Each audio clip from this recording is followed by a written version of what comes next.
মানুষ কি মনে করে যে সে মুখে বলবে আমরা আল্লাহতে ঈমান আনলাম আর তাকে বিনা পরীক্ষায় ছেড়ে দেওয়া হবে? সূরা আনকাবুতের প্রথম 1 এবং 2 নম্বর আয়াত। আলিফ লাম মিম আহাসিবান নাস আইয়ুতরাকু আইয়াকুলু আমান্না বিল্লাহি ওয়া হুম লা ইফতানুন। আলিফ লাম মিম, এদিকে বসে, এখানে বসে। আলিফ লাম মিম, আলিফ লাম, আলিফ পুরুষ শক্তি, লাম মিলন শক্তি, মিম নারী শক্তি।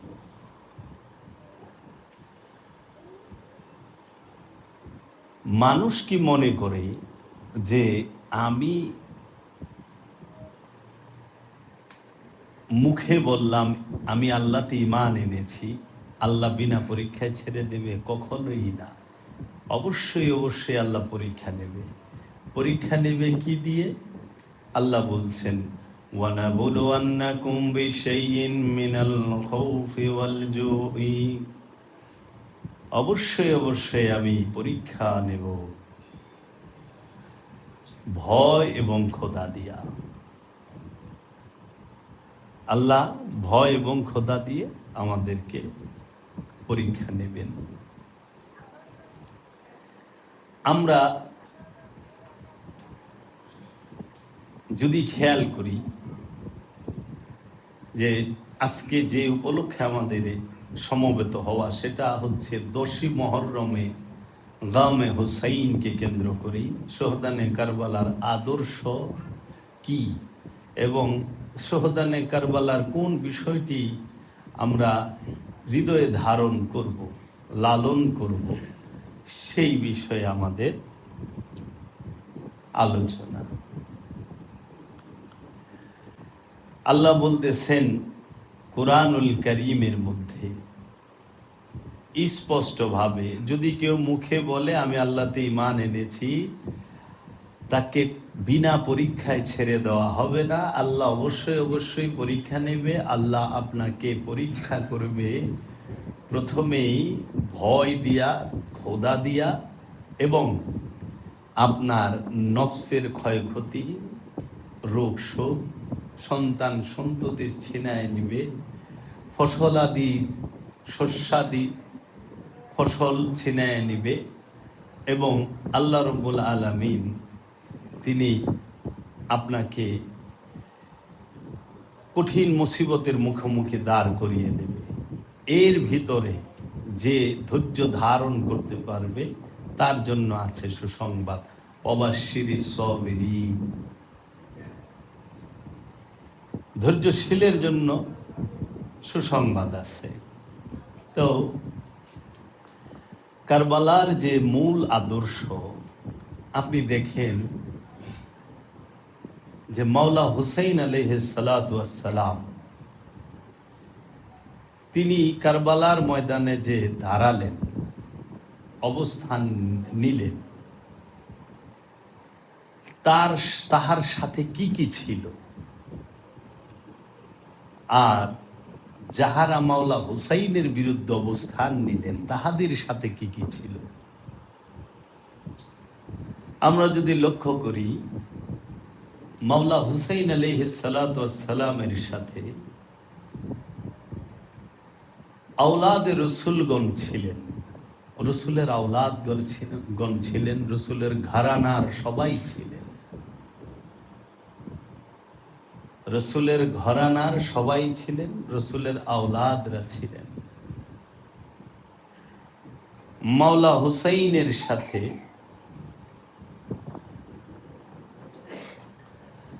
মাওলা হুসাইনের প্রেমিকগণ ছিলেন। মাওলা হুসাইন কারবালায় গিয়েছেন যুদ্ধ করার জন্য নয়, যারা বলে যুদ্ধের জন্য গিয়েছেন তারা বানোয়াট মিথ্যা প্রোপাগান্ডা চালায় এই নির্মম নিষ্ঠুর ঘটনাকে এবং জগতের সর্বশ্রেষ্ঠ একটি যে বেদনাদায়ক ঘটনা সেটাকে ধামা চাপা দেবার জন্য, সত্যকে লুকাবার জন্য। মাওলা হুসাইন যদি যুদ্ধ করতে যাইতেন তাহলে দামেস্কের দিকে যাইতেন, দামেস্কে যাইতেন, কারণ ইয়েজিদের রাজপ্রাসাদ দামেস্কে ছিল। মাওলা হুসাইন আলাইহিস সালাম যদি যুদ্ধ করতে যাইতেন তাহলে তিনি হাজার হাজার সৈন্য, যুদ্ধের জন্য যে সরঞ্জামাদি, তলোয়ার বলেন, খেজাব, যাই হোক, সেটা হাতিয়ার নিয়ে যেতেন এবং ওইখানে অবস্থান করার মতো খাবার দাবার, পানি সব নিয়ে যেতেন। মাওলা হুসাইন আলাইহিস সালাম তো যুদ্ধকে এড়াবার জন্য তিনি মদিনা থেকে কারবালা কুফার উদ্দেশ্যে রওনা হলেন। তিনি কুফায় মাওলা হুসাইনের বাবার প্রেমিক যারা আছে, মাওলা হুসাইনের প্রেমিক যারা আছে তাদের কাছে থাকবেন, তার জন্য গিয়েছিলেন। এখন মাওলা হুসাইনের যে যারা বলে যুদ্ধে গিয়েছিলেন, মাওলা হুসাইন কি নিয়ে গিয়েছিলেন? মাওলা হুসাইন সর্বপ্রথম তার নিজের হৃদয়ে এবং নিজের আদর্শে মাওলা মহাপ্রভু মুহাম্মদ সাল্লাল্লাহু আলাইহি ওয়াসাল্লামের আদর্শকে লালন করেছেন এবং ধারণ করেছেন। কিতাব এর এলেম, কোরআনের এলেম, ফুরকানের এলেম, হিকমত নিয়ে মাওলা হুসাইন মদিনা মুনাওয়ারা থেকে কুফার উদ্দেশ্যে রওনা হলেন। দ্বীন ইসলামকে নিয়ে গিয়েছিলেন। আল্লাহর রসুলের বায়াতকে তিনি নিজের সঙ্গে করে নিয়ে গিয়েছিলেন। আল্লাহ রসুলের আদর্শ চরিত্র, সুরত, সিরাত সমস্ত কিছুই মাওলা হুসাইনের সাথে ছিলেন। মাওলা হুসাইনের সাথে ছিলেন তাহার দুই স্ত্রী, মাওলা হুসাইনের সাথে ছিলেন তাহার তিন ছেলে, মাওলা হুসাইন আলাইহিস সালামের সাথে ছিলেন তাহার দুই মেয়ে, মাওলা হুসাইন আলাইহিস সালামের সাথে ছিলেন তাহার চার ভাতিজা, মাওলা হুসাইন আলাইহিস সালামের সাথে ছিলেন তার দুই বোন, মাওলা হুসাইন আলাইহিস সালামের সাথে ছিলেন তার দুই ভাগিনা, মাওলা হুসাইন আলাইহিস সালামের সাথে ছিলেন আরো 50 জন তিনার অনুগত, প্রেমিক, আশিক, মুরিদ, সেবক তারা ছিলেন। মাওলা হুসাইনের সাথে নারীগণ ছিলেন। 10 মাসের শিশু, 10 মাসের দুধ পান করা শিশু ইমাম আলী আসগর ছিলেন। মাওলা হুসাইনের সাথে তার জোয়ান ছেলে ছিলেন, ভাই ছিলেন 8 জন। মাওলা আলীর 8 ভাই সাথে গিয়েছিলেন। মাওলা হুসাইনের, মাওলা আলীর 8 ছেলে, মাওলা হুসাইনের 8 ভাই মাওলা হুসাইনের সাথে কারবালায় গিয়েছিলেন। আমরা যদি খেয়াল করি যে মাওলা হুসাইনের সাথে কি কি ছিল, আমরা যদি দেখি মাওলা হুসাইনের সাথে আল্লাহর হাবিবের বায়াত ছিল, মাওলা হুসাইনের সাথে সবর ছিল, মাওলা হুসাইনের সাথে ইস্তেকামাত ছিল। ইস্তেকামাত থেকে মুস্তাকিম, সবুর, সবুরের ঊর্ধ্বে হইল মুস্তাকিম, মুস্তাকিমের ঊর্ধ্বে হইল ইস্তেকামাত। ধীরতা, অটলতা। সবর মানে ধৈর্য, আর ইস্তেকামাত মানে ধৈর্যের উপর অটল থাকা, বিচ্যুত না হওয়া, মহা মুসিবতেও ফরিয়াদ না করা, হাত না তোলা। কারণ চরম সিতম, চরম পর্যায়ের যে আঘাত আসতেছে সেইখানেও হাত তুলে নাই, না, দেখতাছে কি হয়। তেরি রেজা, মাওলা তোর মর্জি, তুই যা চাস তাই হোক। ফরিয়াদ করে ওটার বন্ধ না করা, ফরিয়াদ করে না, একবারে তোর হাত উঠায় না। এর জন্য বলা হয়েছে কারামত থেকে ইস্তেকামাতের মর্যাদা অনেক ঊর্ধ্বে। খাজা বাবা আজমিরে কারামত দেখিয়েছিলেন, আর মৌলা হুসাইন আলাইহিস সালাম সেই কারবালার ফোরাতের কিনারে ইস্তেকামাতের উপরে অবস্থান করেছিলেন। আর বলা হয় নিশ্চয়ই কারামতের অনেক ঊর্ধ্বেই হচ্ছে ইস্তেকামাত। ইস্তেকামাত থেকে মুস্তাকিম, আমরা যে বলি ইহদিনাস সিরাতাল মুস্তাকিম সিরাতাল লাযিনা আনআমতা আলাইহিম গায়রিল মাগদুবি আলাইহিম ওয়ালাদ-দাল্লিন। এই কারবালার মধ্যে ইস্তেকামাতের উপরে তিনি ছিলেন। মুস্তাকিম মাওলা হুসাইন নিজে, মাওলা হুসাইনের সাথে সলাত ছিল, মাওলা হুসাইনের সাথে সবুর ছিল, মাওলা হুসাইনের সাথে জাকাত ছিল। কারণ মাওলা হুসাইন কারবালার মধ্যেও জাকাত দিয়েছে, উম্মতে মুহাম্মাদিকে সাদকা করে দিয়েছে, যা আমার আল সাদকা করে দিলাম তবু মুক্তির জন্য। আমার আল মাওলা হুসাইনের বংশ সাদকা করেছে, মাওলা হুসাইনের রক্তকে সাদকা করেছে এই জগতের উম্মতে মুহাম্মাদিকে তরানের জন্য, নাজাতের জন্য। যখন নাজাতের জন্য আর কোনো উসিলা থাকবে না, তখন আল্লাহর হাবিব এই শহদানে কারবালাকেই তুলে ধরবেন। আমার উম্মতকে বখশ দো, ক্ষমা করে দাও, মুক্তি দাও, আমার এই যে আওলাদ বংশ তাদেরকে ই করার জন্য এটা সরায় দাও।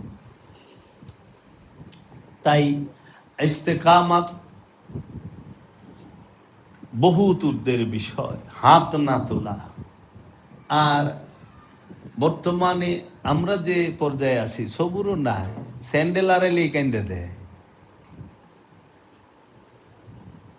স্যান্ডেল আড়াই গেছে কেন্দ্রে দিছে, পোলাইন থেকে বাইরে গেছে কেন্দ্রে দিছে, আমার পোলাই। এর জন্য কোনো মহাপুরুষ নিজের জন্য কোনো দিন হাত তুলে না, তাকায় তাকায় দেখে না, জীবনও না। কারবালা আসো, দেখো, তাকায়, পারলে মোকাবেলা করো, শহীদ হয়ে যাও, কিন্তু হাত তুলবো নেবা। এইটা হইল ইস্তেকামাতের মুকাম। ভাই তো ইস্তেকামাতের মুকামে কি করে? সলাতের উপরে মাওলা হুসাইন সর্বক্ষণ আল্লাহর সাথে যোগাযোগে ছিল, রসুলের সাথে যোগাযোগে ছিল। কারবালার ময়দানে মাওলা হুসাইন সর্বক্ষণ সেজদায় রত ছিল, সেজদার উপরে তার কল্লা কাটা হয়েছে, সেজদায় রত অবস্থায়। কেন? সেজদা কাকে বলে? নিজের ইচ্ছাকে আল্লাহর ইচ্ছার কাছে, নিজের ইচ্ছাকে রসুলের ইচ্ছার কাছে উৎসর্গর নাম সেজদা।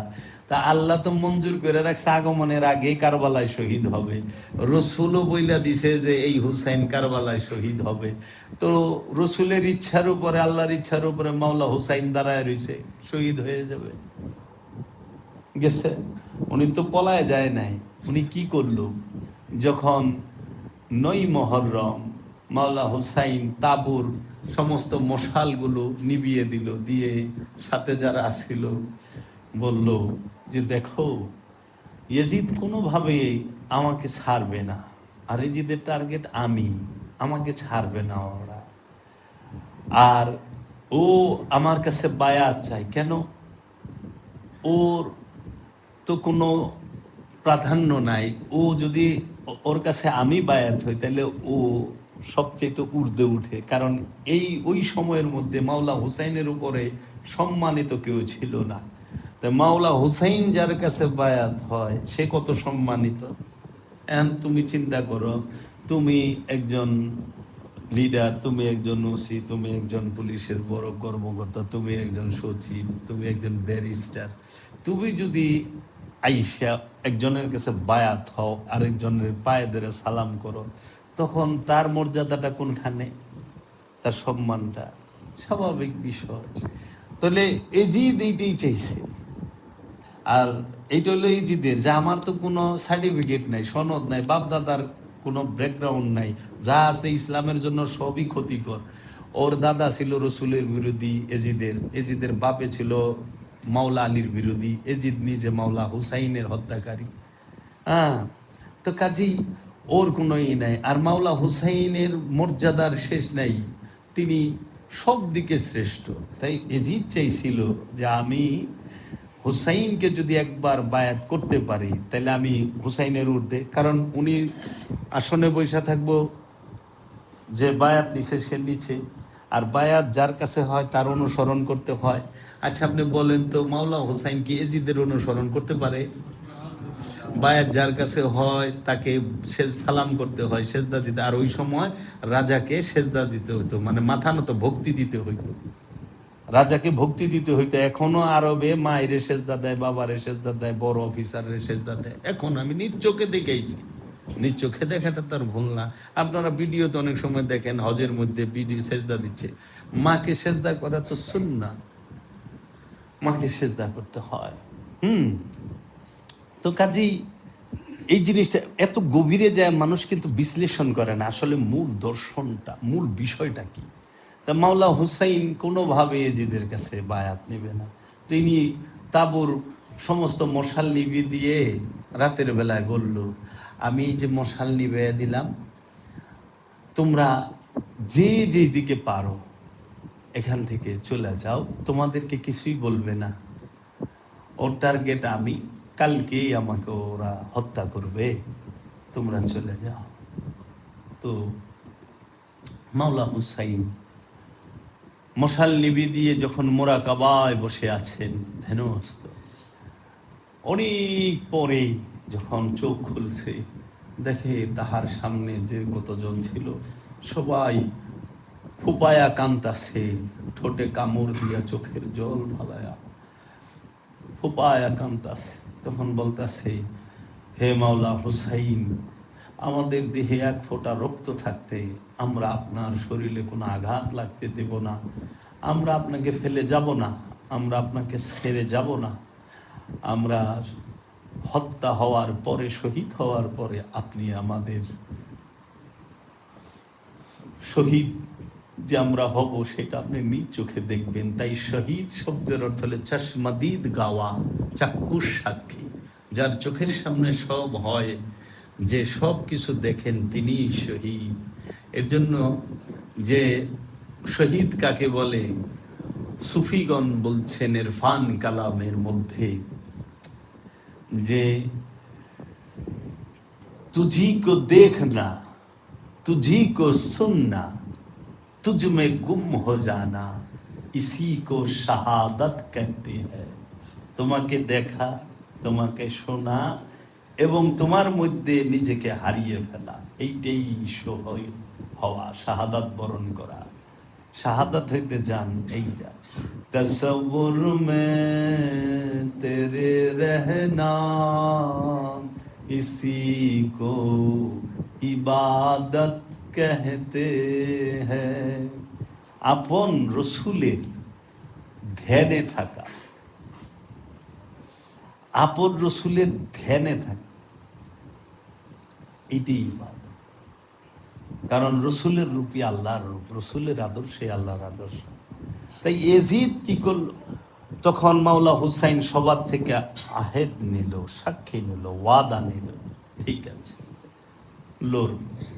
মাওলা হুসাইন আলাইহিস সালাতু ওয়াস সালাম তিনি দাঁড়াইলেন, কি জিজ্ঞেস করলেন, আমাকে হত্যা করতে চাও কেন, কি কারণে, কেন এই কথাটা জিজ্ঞেস করলেন মাওলা হুসাইন? কারণ মাওলা হুসাইন 56 বৎসর জগতে ছিলেন। 56 বৎসরের মধ্যে একটা অপরাধের কথা বলুক তো পৃথিবীর কোন মুসলমান, চ্যালেঞ্জ দিলাম, পৃথিবীর একটি মুসলমান, পৃথিবীতে যত ওহাবি, খারেজি, সালাফি, মোল্লা, মুন্সি আছে, তারা মাওলা হুসাইনের একটা ত্রুটির কথা বলে দেখুক তো, যে মাওলা হুসাইনের জীবনে একটা ত্রুটি আমরা দেখাইলাম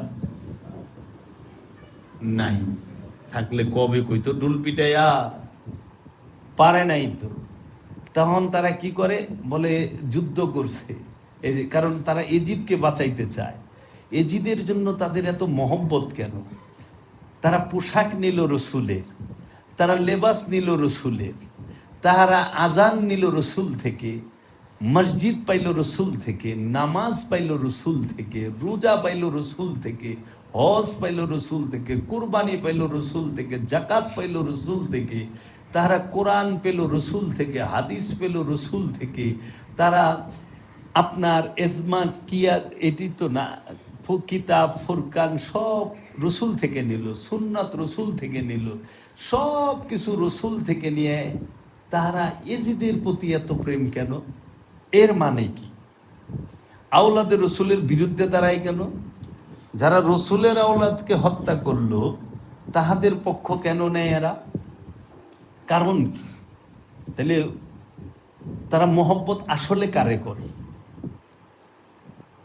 যারা মসজিদ পেল রসুল থেকে, আজান পেল রসুল থেকে, কোরআন পেল রসুল থেকে, হাদিস পেল রসুল থেকে, সলাত, সিয়াম, হজ, যাকাত, কুরবানি সমস্ত কিছু পেল রসুল থেকে, আমলে সলেহা পেল রসুল থেকে, সিরাতাল মুস্তাকিম পেল রসুল থেকে, মুত্তাকি, মুহসিনিন, সাবিরিন, মুমিন পেল রসুল থেকে, নবী, রসুল, অলি সবই তো পেল রসুল থেকেই। তাইলে সমস্ত কিছু রসুল থেকে পেয়ে তারা রসুলের আওলাদের হত্যাকারীকে কিভাবে অনুসরণ করে, আর তাদের জন্য এত প্রেম মহব্বত কেন? কারণ রসুল কোরআন দিয়েছে কিন্তু চাকরি দেয় নাই, রসুল নামাজ দিয়েছে, সলাৎ দিয়েছে কিন্তু চাকরি করলে দেয় নাই, রসুল হজ দিয়েছে, কুরবানি দিয়েছে, জাকাত ফিতরা সবই দিয়েছে কিন্তু চাকরি দেয় নাই। এখন ইয়েজিদ আর মুয়াবিয়া কি করছে? মুয়াবিয়া চাকরি দিছে, এর জন্য মুয়াবিয়ার প্রতি খুব প্রেম। মুয়াবিয়া 70,000 মসজিদ বানাইয়া তার দরবারে তার অনুগত তার নিজস্ব লোক 70,000 মসজিদে 70,000 ইমাম নিয়োগ দিছে। মুসলিম শরীফের হাদিস খুইলা বইরা দেখেন,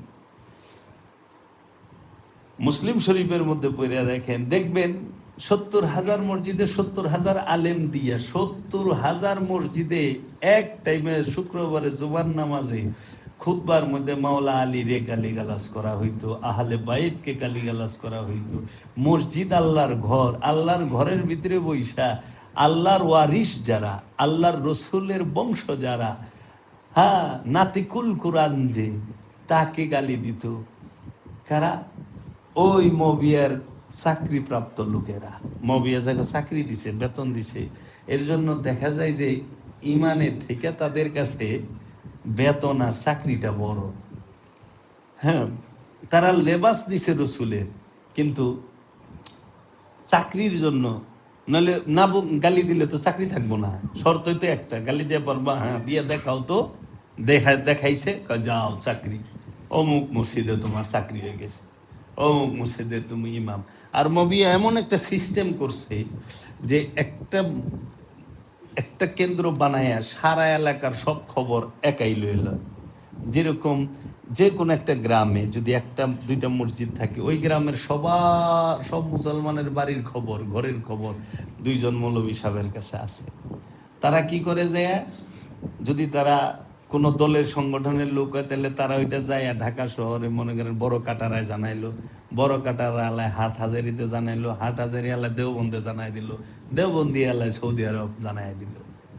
যা আপনার বাড়ির খবর হ্যাঁ ওর কাছে আছে, যে আপনি কি ফকিরি করেন, না আপনি তাবলিগ করেন, না আপনি জামাত করেন, না আপনি কি করেন, আপনি কি ঢোল বাজনা বাজান, এগুলা।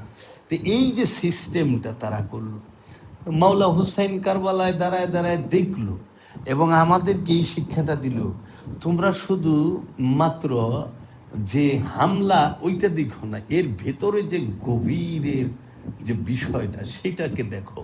সেটা কি? যে তুমি তোমার বায়াতকে রক্ষা করার জন্য, তুমি তোমার ঈমানকে রক্ষা করার জন্য তোমাকে কি করতে হবে? তোমার বসত বিটা ত্যাগ করতে হবে। মাওলা মহাপ্রভু মোহাম্মদ সাল্লাল্লাহু আলাইহি ওয়াসাল্লাম দ্বীনকে প্রচারের জন্য টিকিয়ে রাখার জন্য মক্কা থেকে হিজরত করছে মদিনায়। মাওলা আলী আলাইহিস সালাম মদিনায় টিকতে না পাইরা তিনি আবার হিজরত করছে মদিনা থেকে কুফায়। কারণ মাওলা আলী আলাইহিস সালামকে অনেক অত্যাচার জুলুম মদিনায় করা হয়েছে, রাস্তায় বের হইতে পারত না, এমন অবস্থা হয়েছিল তার। ইতিহাস বড় করুন। আচ্ছা, মাওলা হাসান আলাইহিস সালাতু ওয়াস সালাম তিনি শহীদ হলেন। মাওলা হুসাইনকে আবার মদিনা থেকে, ওনারা কুফা থেকে আবার মদিনায়, আবার মদিনা থেকে তার আবার যাইতে হলো কারবালা। মানে যখনই আপনি বায়াতকে এবং ইমানকে, কারণ বায়াত না হইলে কিন্তু ইমান হয় না, ইমানের মূল স্তম্ভই হচ্ছে বায়াত। যে বায়াত গ্রহণ করে নাই সে কিন্তু ইমানে প্রবেশ করে নাই, সে অনুষ্ঠান করতেছে, সে নিজের ইচ্ছা মতো ইবাদত করতেছে, কিন্তু বায়াত হইল মূল। বায়াত একদম বাবা আদম থেকে নিয়ে একদম মহানবী পর্যন্ত কন্টিনিউ প্রসেস, এবং মহানবী থেকে আজ পর্যন্ত কন্টিনিউয়াস প্রসেস এটা। কারণ মহানবী এই বায়াতের প্রথা এটা তো সবাই মানছে। ইয়াজিদও বায়াত মানে, তাহলে মাওলা হোসেনের কাছে তো টাকা চায় নাই, সম্পদ চায় নাই, জায়গা জমি চায় নাই,